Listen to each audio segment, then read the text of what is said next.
The first thing Aurora Jenkins heard was glass shattering. Not the delicate kind, not a cup slipping from a tray.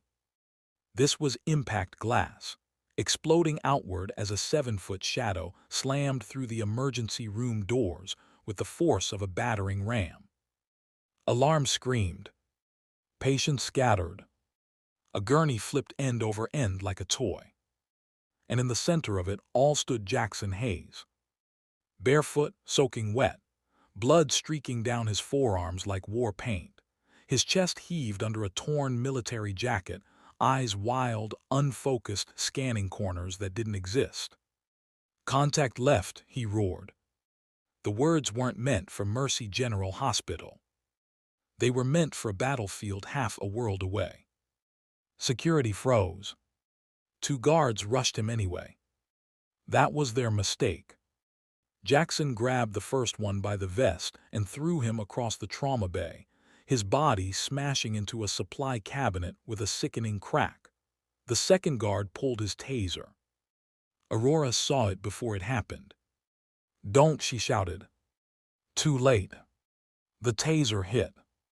Jackson screamed, not in pain but terror, and the scream tore through the air like a siren. He ripped the prongs free, eyes blazing now, reality completely gone. To everyone else, he was a monster. To Aurora Jenkins, he was a soldier trapped in hell. "Get down," a doctor yelled. A metal IV stand flew through the air and shattered against the wall inches from a mother clutching her child. Nurses ran. Patients crawled. Security retreated. The ER, a place meant to save lives, became a war zone in under 10 seconds. And right there in the chaos stood Aurora. Small, slim, dressed in oversized blue scrubs. The rookie nurse. Her hands were shaking. But not from fear. From restraint. Because the moment Jackson's eyes flicked to her, she saw the truth. The breathing pattern. The stance. The micro-adjustments of his feet. The tattoo on his wrist, faded, military unmistakable. Special operations. Her heart dropped. "Oh God, they broke you too." Jackson advanced, swinging wildly at ghosts only he could see. A security captain shouted, "Take him down." 3 men rushed him. 3 men went down. Vast. A nurse screamed as Jackson slammed a gurney into the nurse's station, medication vials exploding like fireworks. Someone yelled, "Call the police." Someone else yelled, "Shoot him." Aurora stepped forward. Every instinct in her body screamed, "Don't. Not here. Not now. Not ever again." But if she did, someone would die. She raised her voice, calm, steady, terrifyingly controlled. "Jackson Hayes." The name cut through the chaos like a blade. Jackson froze. His chest heaved. His eyes snapped to her. "Extraction is compromised," she said evenly. "You're not in Kandahar, you're in Chicago, Mercy General. November 12th, you are safe." His hands trembled. "Negative," he whispered. "They're closing in." Aurora took another step closer. Security shouted at her to get back. She ignored them. "You were born in El Paso," she continued softly. "You enlisted at 18. You carried men twice your size out of fire zones. You protected everyone else until no one protected you." Jackson's knees buckled. The ER went silent. Thunder cracked outside. Rain hammered the windows. And in one fluid, terrifying motion, faster than anyone could react, Aurora moved. She slipped inside Jackson's reach, pivoted, locked his arm, shifted her weight, and dropped a 300-pound giant to the floor like gravity had betrayed him. He hit the ground unconscious. Hard. No struggle. No spectacle. Just precision. Silence swallowed the ER. Every eye turned to Aurora Jenkins, the timid rookie nurse, standing over a fallen giant. breathing evenly. Too evenly. Someone whispered, what is she? Aurora looked down at Jackson, pain flashing across her face. I'm sorry, she murmured. They never should have abandoned you. Then she felt it. That familiar chill. The one that meant she'd been seen. The one that meant her past had just caught up to her. Because somewhere far beyond Mercy General, powerful people were already asking the same question. Who just took down one of ours? Before we continue, what would you do if you were standing there, trapped between a broken hero and a system ready to destroy him? I genuinely love to know. Your response shapes future stories. And if you can feel the effort and care poured into this story, consider subscribing. Stories like this take days to craft, and you being here makes them possible. They didn't see a hero standing in the ER that night. They saw a problem. By morning, Mercy General smelled like bleach and fear. Broken glass had been swept away. Bent equipment was hauled off. Administration issued the same rehearsed statement to local media. An isolated incident involving a disturbed individual was resolved swiftly thanks to hospital security. Security.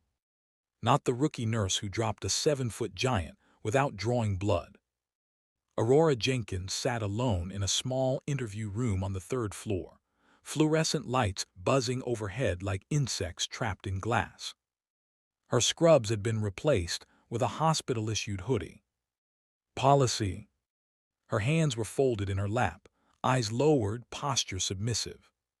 Perfect. Across the table sat Elaine Whitmore, Director of Nursing Operations, a woman whose smile never reached her eyes. Next to her was Marcus Doyle, Hospital Legal Counsel, gray suit, expensive watch, the kind of man who only appeared when careers were about to end. Aurora, Elaine said gently, can you explain why you physically engaged a violent patient without authorization? Aurora hesitated. She calculated every word. Because the wrong sentence could destroy her. I acted to prevent further harm, she said quietly. Marcus leaned back. You neutralized a man weighing over 300 pounds, trained security failed, and you did it in under 3 seconds. Aurora swallowed. I got lucky. Elaine's pen paused mid-scratch. Luck, Marcus repeated unimpressed. That's quite a lot of luck. Aurora kept her gaze down. This was familiar. Authority, suspicion, power leaning in. You're on your 3rd week here, Elaine continued. You barely speak during rounds. You've logged no prior incident reports. And yet last night you performed a maneuver consistent with, she stopped herself. Well, not nursing school. Aurora's jaw tightened. I didn't mean to break protocol. Marcus slid a tablet across the table. Security footage. Paused. Frame by frame. Her body mid-motion, stance perfect, leverage flawless. A takedown Aurora hadn't executed in 3 years. You didn't break protocol, Marcus said. You obliterated it. Silence stretched. Finally, Elaine sighed. For now, you're on administrative leave, pending investigation. There it was. The system didn't ask why she acted. It asked who she was. The elevator ride down felt longer than the night before. Aurora stepped out into the cold Chicago morning, rain misting the sidewalks. Reporters lingered near the ER entrance, fishing for drama. She kept her hood up and walked fast. Her phone buzzed. Unknown number. Her heart skipped. She didn't answer. It buzzed again. Then a text. They always notice. Her fingers trembled. She deleted it without replying. 3 years earlier, Aurora Jenkins didn't exist. Her real name had been Lieutenant Aurora Kane, U.S. Army Medical Corps, classified attachment. She had been 26 when they recruited her. Young, brilliant, idealistic. They told her she'd save lives. They didn't tell her which ones would be worth saving. The program didn't exist on paper. No insignia, no public record. Medics trained to operate in the gray. Extraction zones under fire. Interrogation rooms disguised as clinics. She learned how to stabilize a man while questioning him. How to disarm someone twice her size without triggering a weapon. How to break bones efficiently. How you heal, her instructor used to say, is power. Decide who deserves it. Aurora learned too well. The night she walked away was the night they crossed a line she couldn't unsee. Civilians. Children. Collateral, the colonel had said. She filed a report. Then another. Then one more. And then she vanished. They labeled her unstable. A liability. A leak. She changed her name. Burned every bridge. And ran. Back in the present, Aurora sat in her tiny studio apartment, curtains drawn, listening to police sirens echo down the street. Her phone buzzed again. This time it was Mercy General. She let it ring. She already knew what they'd say. We appreciate your service, but for legal reasons, this isn't the right fit. She stared at her hands. Hands that had stitched gunshot wounds under fire. Hands that had saved lives the system forgot. Hands now shaking, not with fear but exhaustion. She tried to be normal. She tried to disappear. But justice had a way of dragging you back into the fight. Across the city, in a locked psychiatric ward, Jackson Hayes woke up strapped to a bed. His wrists were bruised. His head throbbed. A man in a crisp suit stood near the door, clipboard in hand. "Mr. Hayes," the man said calmly, "I'm Dr. Leonard Price. I represent a federal rehabilitation initiative." Jackson squinted. "Where am I?" "Safe," Price replied, "but you had an episode, a dangerous one." Jackson tried to sit up. The straps tightened. "I want a lawyer." Price smiled thinly. "You don't need one." He flipped a page. "We've been looking for you." Back at Mercy General, rumors spread faster than truth. Some nurses whispered that Aurora was ex-military. Others said she'd assaulted patients before. Security claimed she was reckless. Administration distanced themselves. No one asked if she was okay. No one asked what she'd seen. Power protects itself. Always. That night, Aurora stood on the fire escape outside her apartment, staring at the city lights. She knew the pattern. First suspension. Then investigation. Then someone would knock. Because Jackson Hayes wasn't just a patient. He was evidence. And she just touched it. Her phone buzzed again. Different number. One message. "You should have let him fall." Aurora closed her eyes. They knew. And the worst part. She knew they wouldn't stop. The first police cruiser arrived at Aurora's apartment building just after midnight. She knew before she saw it. The sound was different, not the hurried wail of an emergency response, but the slow, deliberate crawl of authority looking for a door to knock on. Aurora stood in the dark, shoes already on, backpack slung over her shoulder. Inside the bag, cash burner phone forged documents. She hadn't touched it in 3 years. She hated that it was still packed. A knock echoed through the hallway. Heavy. Official. She didn't move. "Aurora Jenkins," a man called. "Chicago PD, we just want to ask a few questions." Just questions. That phrase had ruined more lives than bullets. She waited. The knock came again, harder this time. "Aurora, we know you're inside." Her pulse slowed. Fear was useless now. She cracked the door open, chain still latched. 2 uniformed officers stood outside, hands resting casually near their belts. Behind them, a third man leaned against the wall. Not police. Suit too clean. Eyes too sharp. He smiled at her like they already shared a secret. "Miss Jenkins," he said smoothly, "I'm Agent Nathan Cole, Department of Homeland Security." There it was. The moment she'd been running from. "Am I under arrest?" she asked. "Not yet," Cole replied. "May we come in?" Aurora hesitated just long enough to be noticed. Cole's smile widened. An hour later, Aurora sat at her own kitchen table while strangers occupied her space. No handcuffs. No raised voices. Just pressure. The worst kind. Agent Cole set a thin folder on the table. Inside were photos. Sure. Different cities. Different names. Different hair. All legal, Cole said, at least on the surface.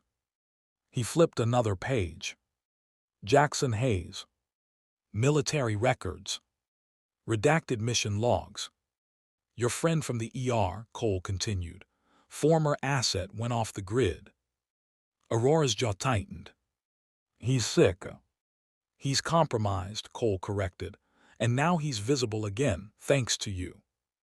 One of the officers shifted uncomfortably. This wasn't their jurisdiction. They knew it. So here's the situation, Cole said calmly. A violent veteran assaults a hospital. A rookie nurse performs a takedown consistent with classified military training. That nurse happens to match the physical profile of a woman who disappeared from a black site medical program 3 years ago. Aurora met his gaze. And Cole leaned forward. And we're deciding whether you're a coincidence or a problem. Silence settled heavy between them. What do you want? Aurora asked. Cole smiled. Cooperation. Across town, Jackson Hayes stared at the ceiling of his psychiatric cell. The straps were gone now. The walls were padded. The door was locked. Dr. Price stood just out of reach, flipping through notes. You remember her, don't you? Price asked casually. Jackson's brow furrowed. The nurse. Price nodded. Aurora. Jackson's breathing hitched. She talked to me, he whispered. She knew. Price scribbled something down. Yes, she tends to have that effect. Jackson turned his head. You're not here to help me. Price smiled without warmth. No, he said. I'm here to decide what to do with you. The media didn't wait for facts. By morning, headlines screamed. ER attack, was nurse trained to kill. Comment sections exploded. Some called Aurora a hero. Others called her dangerous. A viral clip slowed down the takedown frame by frame, annotated by armchair experts. She could have killed him. That wasn't nursing. She should be in jail. Mercy General issued another statement, this one colder. The actions of the individual do not reflect hospital policy. Aurora watched it all unfold from her couch, jaw clenched. They were distancing. Preparing. She knew how this ended. Someone would take the fall. It wouldn't be the system. Agent Cole returned that afternoon. This time alone. He didn't knock. He let himself in. Time up, he said. Aurora stood. Am I being charged? No, Cole replied. You're being used. He laid out the deal. Jackson Hayes would be transferred to a federal facility. Officially labeled a threat. Unofficially disappeared. Aurora would return to silence. No testimony. No interviews. No questions. In exchange, her past would stay buried. For now, Cole added. Aurora felt something twist in her chest. You're going to kill him. Cole didn't deny it. He's unstable, he knows too much, and frankly, he's not useful anymore. Aurora's voice dropped. He saved lives. So did you, Cole replied, until you didn't follow orders. There it was. The line she'd crossed. The line they never forgave. You walk away again, Cole said softly, and we forget you exist. You interfere, and we remind the world who you really are.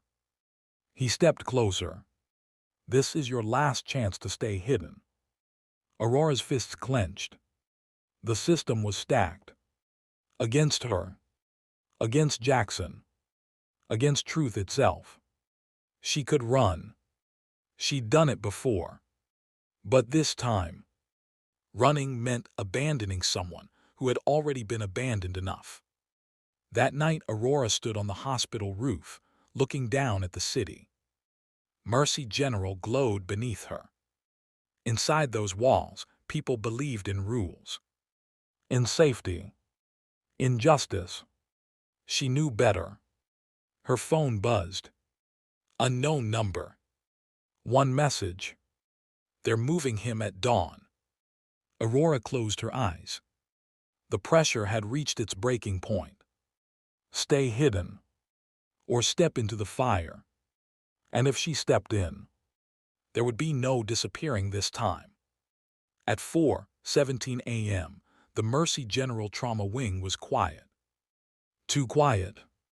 The kind of quiet that only existed right before something went wrong. Aurora Jenkins moved through the corridor in borrowed scrubs, badge clipped backward, hood low. To the security cameras, she looked like another exhausted night nurse grabbing coffee before a shift. To anyone who really looked, she wasn't walking like a nurse. Her steps were measured, silent, controlled.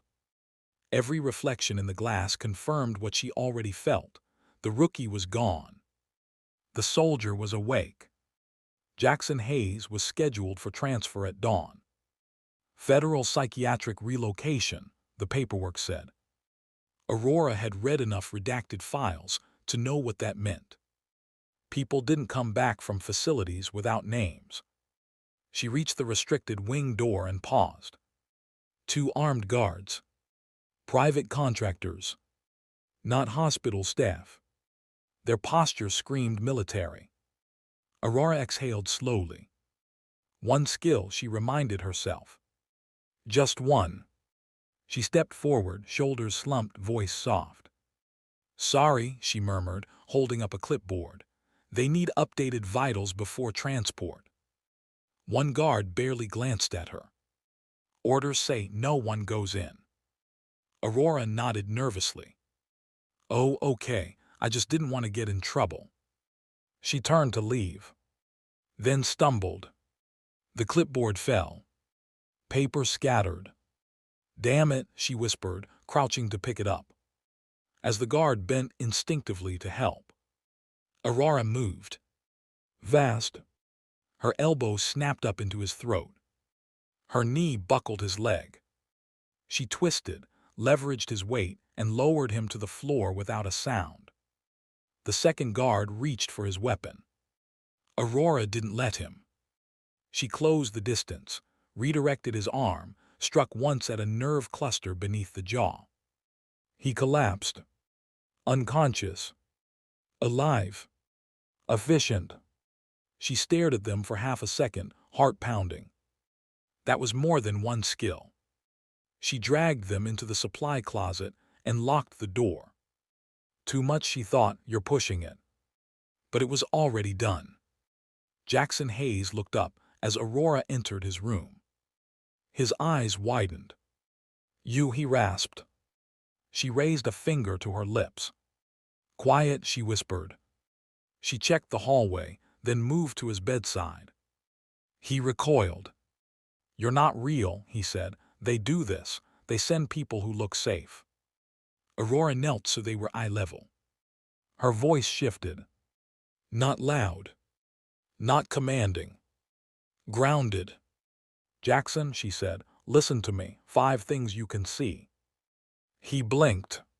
What? 5 things you can see. His breathing hitched. Ceiling, light, door, window, you. Good, she said. 4 things you can feel. The bed, my hands, my chest, the air. 3 things you can hear. Vent your voice, my heart. She nodded. You're here, she said softly, not there. His eyes cleared just a little. They're coming, he whispered. They always come. Yes, Aurora replied, which is why we're leaving. The door alarms went off 30 seconds later. Red lights flashed. Security shouted. Aurora cursed under her breath. She hadn't planned on resistance. But the system never played fair. She unstrapped Jackson with practice speed.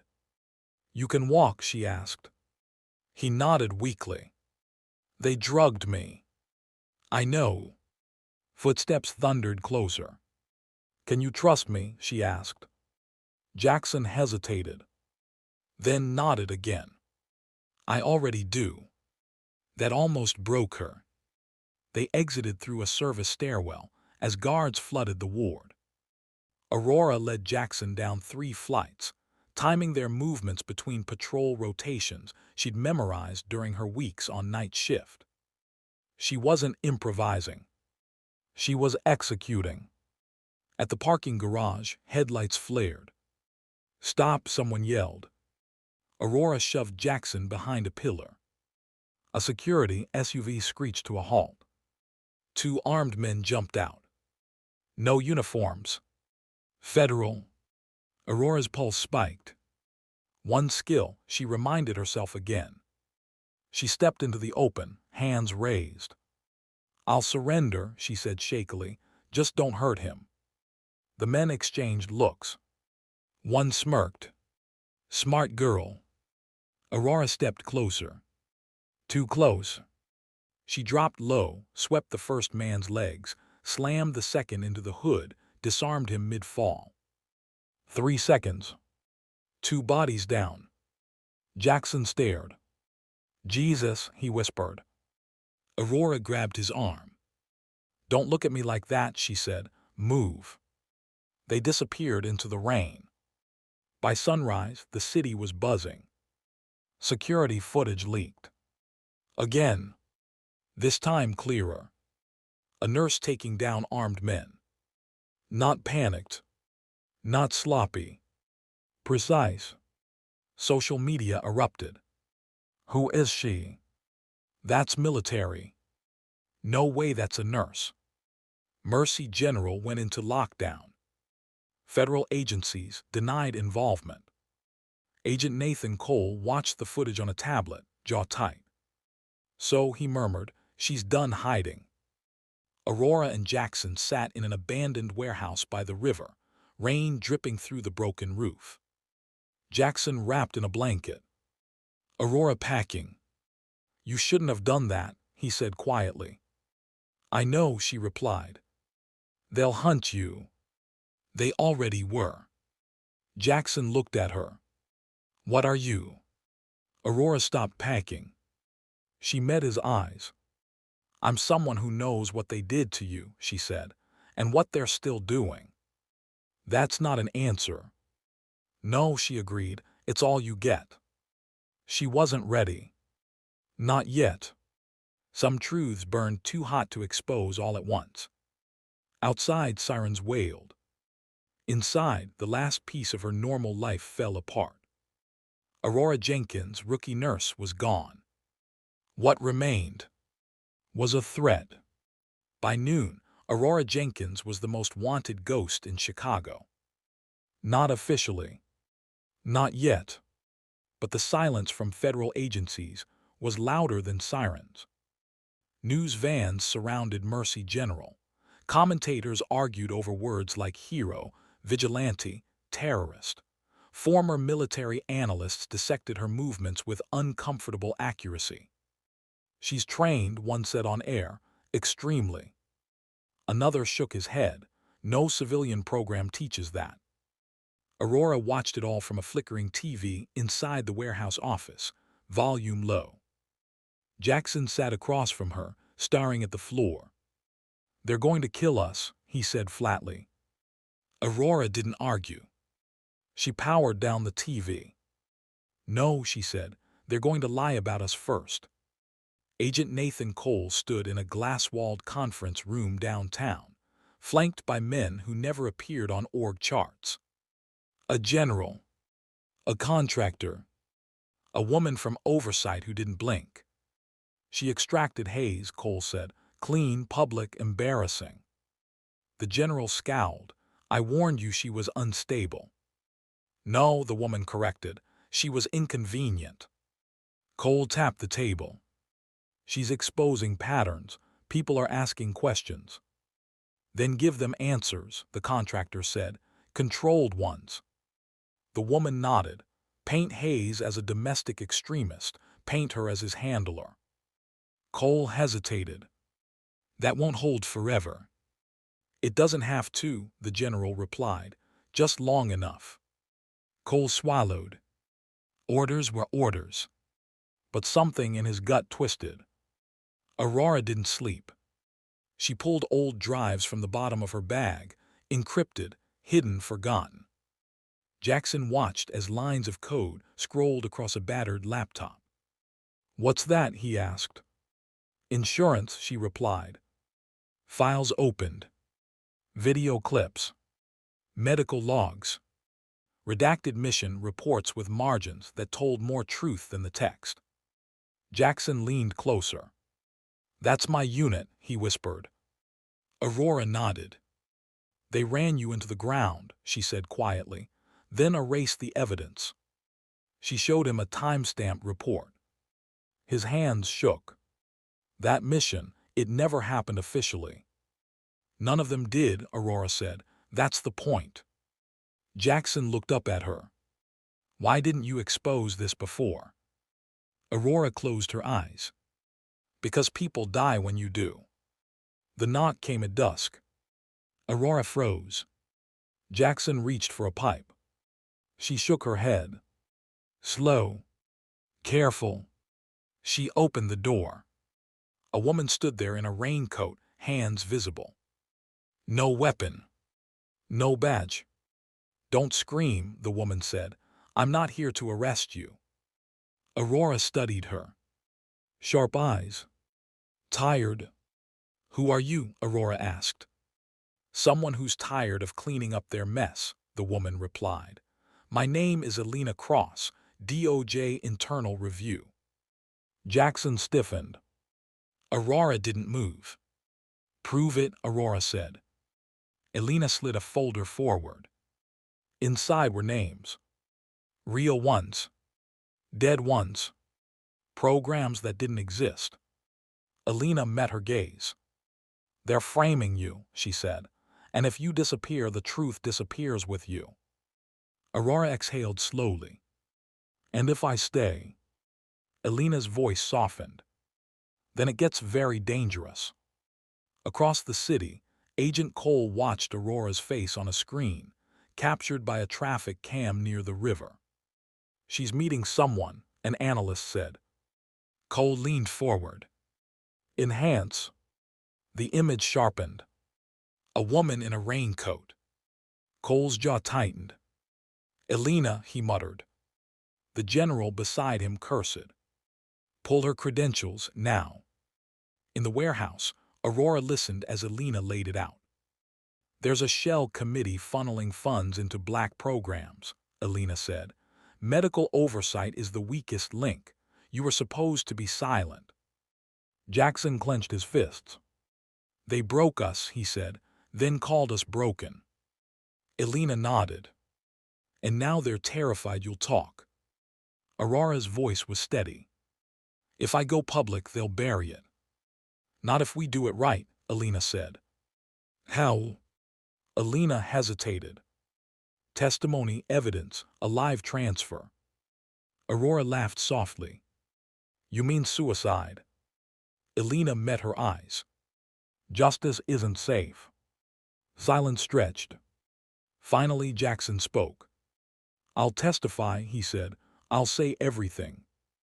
Aurora turned to him sharply. No. I won't let them erase me again, he said. Or you. Aurora's chest tightened. This wasn't just about exposure anymore. It was about choosing who paid the price. Outside, engines idled. Aurora sensed it before Alina did. "Go," Aurora said suddenly. "What?" "Now." Windows shattered. Flashbang. White light. Sound like the world breaking. Aurora tackled Jackson to the ground. Men flooded in. Black gear. No insignia. Alina screamed as she was dragged away. Aurora fought hard, but numbers overwhelmed her. A knee slammed into her spine. Hands cuffed her. Agent Cole stepped into view. His face unreadable. "I warned you," he said quietly. Aurora spat blood. "You proved me right," she said. Cole hesitated. Just for a second. Then he turned away. Aurora woke to the hum of machinery. Not hospital machinery. Not even military. This was older, deeper, a sound that vibrated through concrete and bone. Her wrists were cuffed to a steel table, ankles locked, neck supported by a molded brace that prevented sudden movement. Efficient. Cruel. Familiar. She blinked against the light. White walls. No windows. No insignia. A room designed to exist nowhere. "Well," a voice said pleasantly, "you still have good vitals. That's encouraging." Aurora turned her head as far as the brace allowed.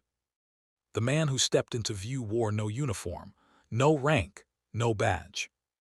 Just a dark sweater and a calm smile. She felt it instantly.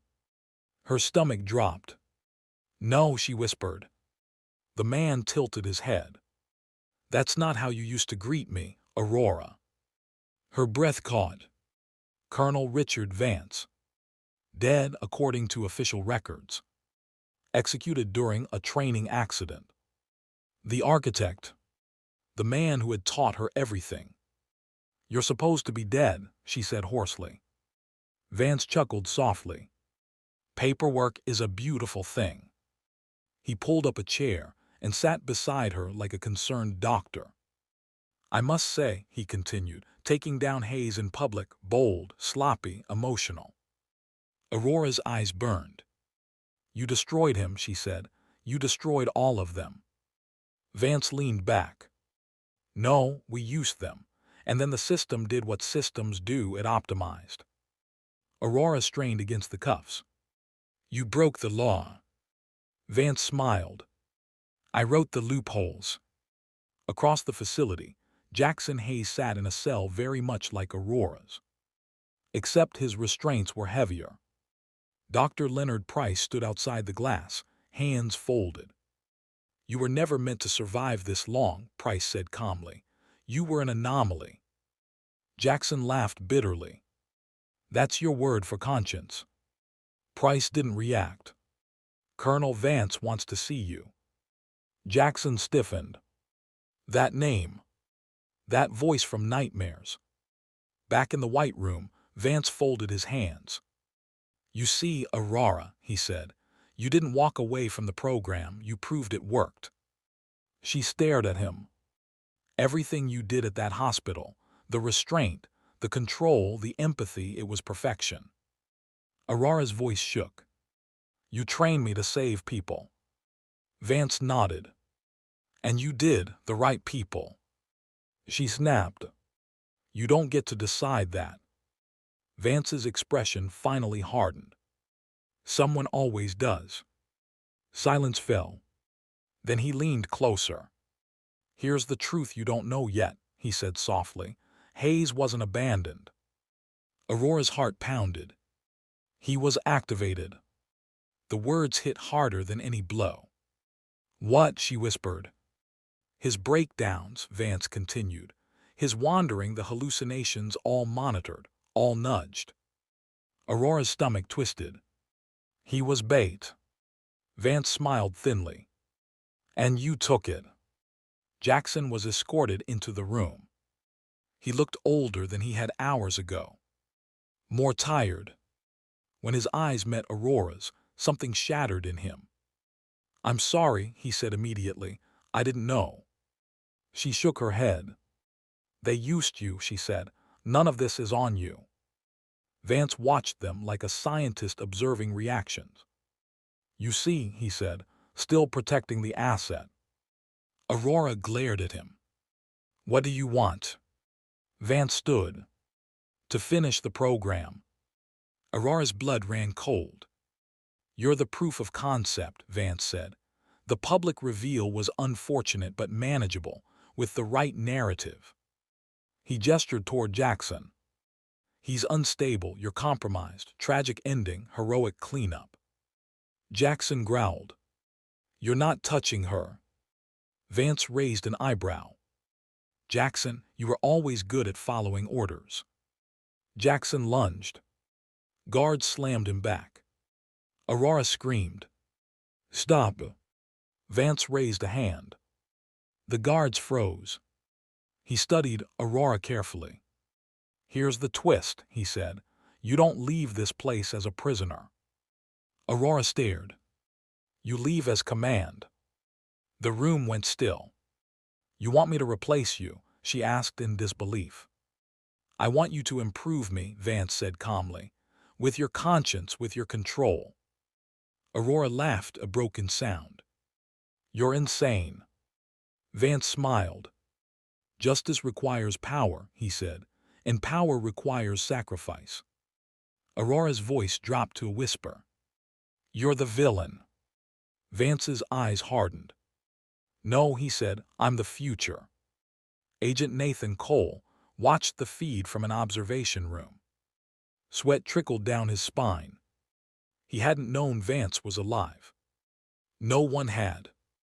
This wasn't containment. This was resurrection. Elena Cross sat beside him, bruised but conscious. You still think you're on the right side? She asked quietly. Cole didn't answer. On screen, Aurora lifted her head. Her eyes burned with something new. Resolve. You trained me, she said to Vance. You taught me how systems rot from the inside. Vance nodded. Yes. So you should know, she continued softly. I know exactly where to apply pressure. For the first time. Vance hesitated. The facility went into lockdown at 02:11 a.m. Not because of an external threat. Because Colonel Richard Vance hesitated. That alone was enough to destabilize everything. Red lights pulsed along the ceiling, steel doors sealed, armed units repositioned with mechanical precision. Aurora felt it immediately. Power didn't like uncertainty. And for the first time in decades, power was uncertain.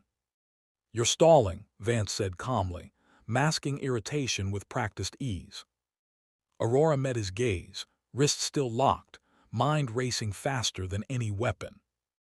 No, she replied evenly, I'm deciding. Vance nodded approvingly. Good, leaders hesitate before they commit. Aurora smiled faintly. You taught me that. She leaned back against the restraint.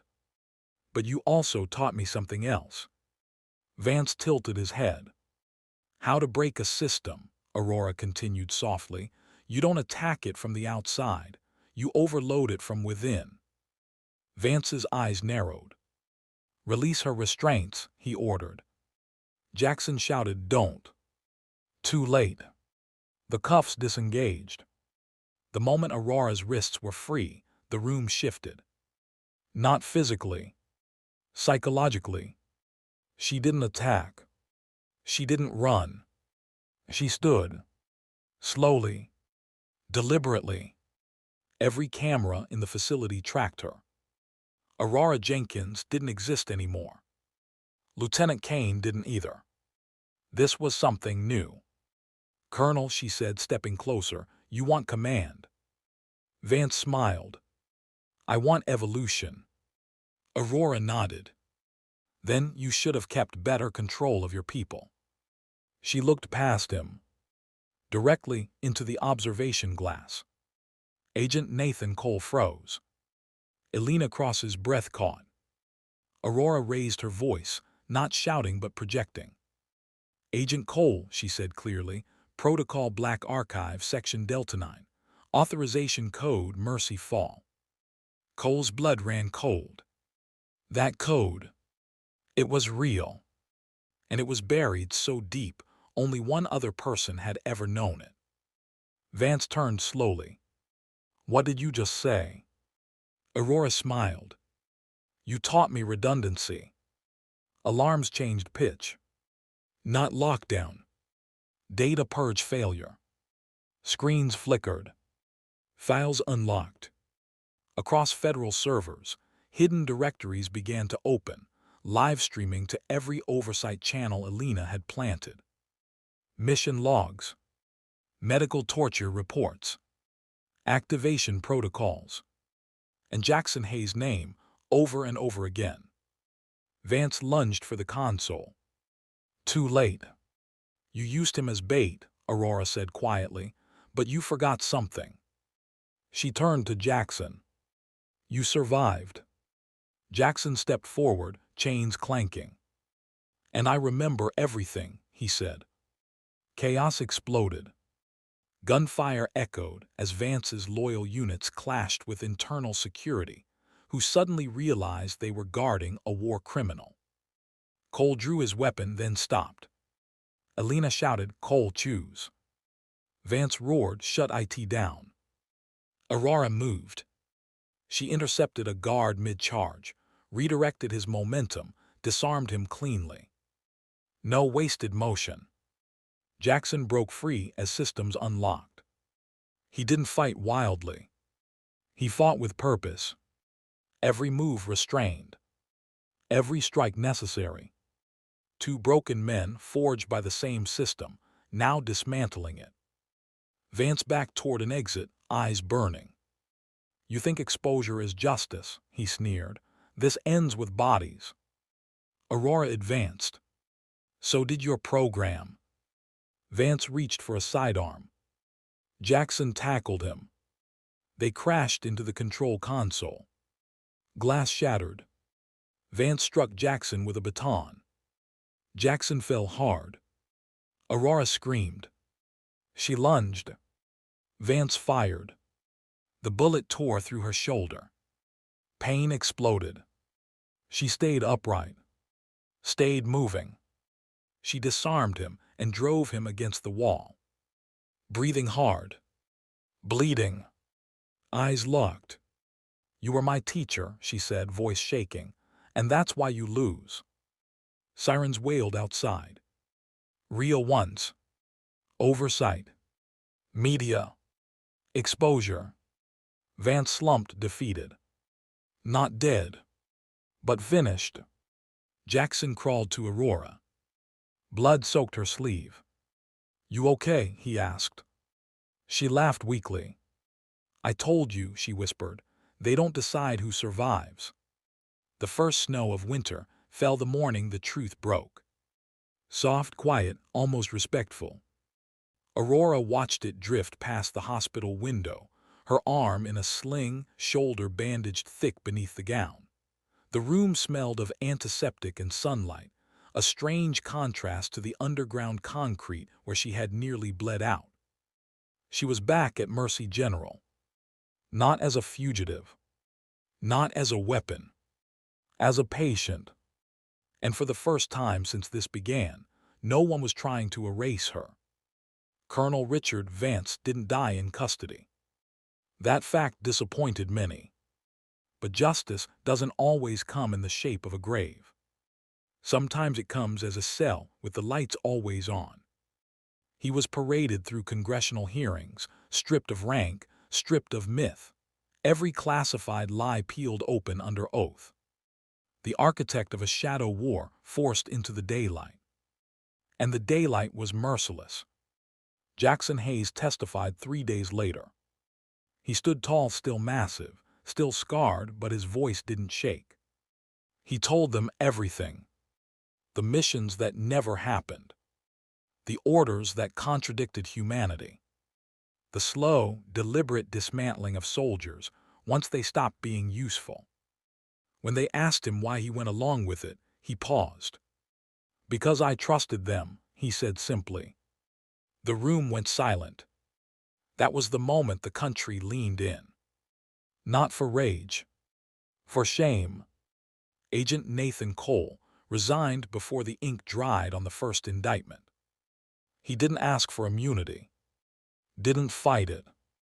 Elena Cross watched him walk out of the DOJ building with nothing but a box under his arm. You did the right thing, she told him. Cole shook his head. I did the last thing. Sometimes that's all justice gets. Mercy General changed. Slowly, uneasily. The hospital issued a public apology to Aurora Jenkins by her chosen name. They offered her reinstatement, a promotion, hazard pay. She declined the promotion. She returned to the night shift, where she belonged, where people needed her, not as a symbol, as a presence. Jackson Hayes entered a veterans rehabilitation program with real funding and real oversight. No handlers, no triggers. On his first day, he stood awkwardly in the doorway, hands clenched. I don't know how to do this, he admitted. Aurora smiled gently. Neither did I, she said. That's how you know it's real. They didn't become heroes. Not the kind carved into stone. They became something quieter, more dangerous to corrupt systems. Witnesses. The final report labeled the program an ethical failure. That word felt too small. But words were finally being written by the right people. On her last night before returning to work, Aurora stood on the hospital roof again. The city stretched below her, flawed, loud, alive. She thought about the girl she'd been, the soldier she'd become, the nurse she chose to be. Justice hadn't come clean. Power hadn't vanished. But something had shifted. And sometimes, that's enough to start a reckoning. Aurora turned and walked back inside. Toward the light. Toward the noise. Toward the work that mattered. Because in a world where power hides in shadows, justice only survives when someone is brave enough to step into the open. If this story touched you, tell me your favorite moment in the comments. It truly means more than you know. Your voice keeps stories like this alive. And so does your courage to listen.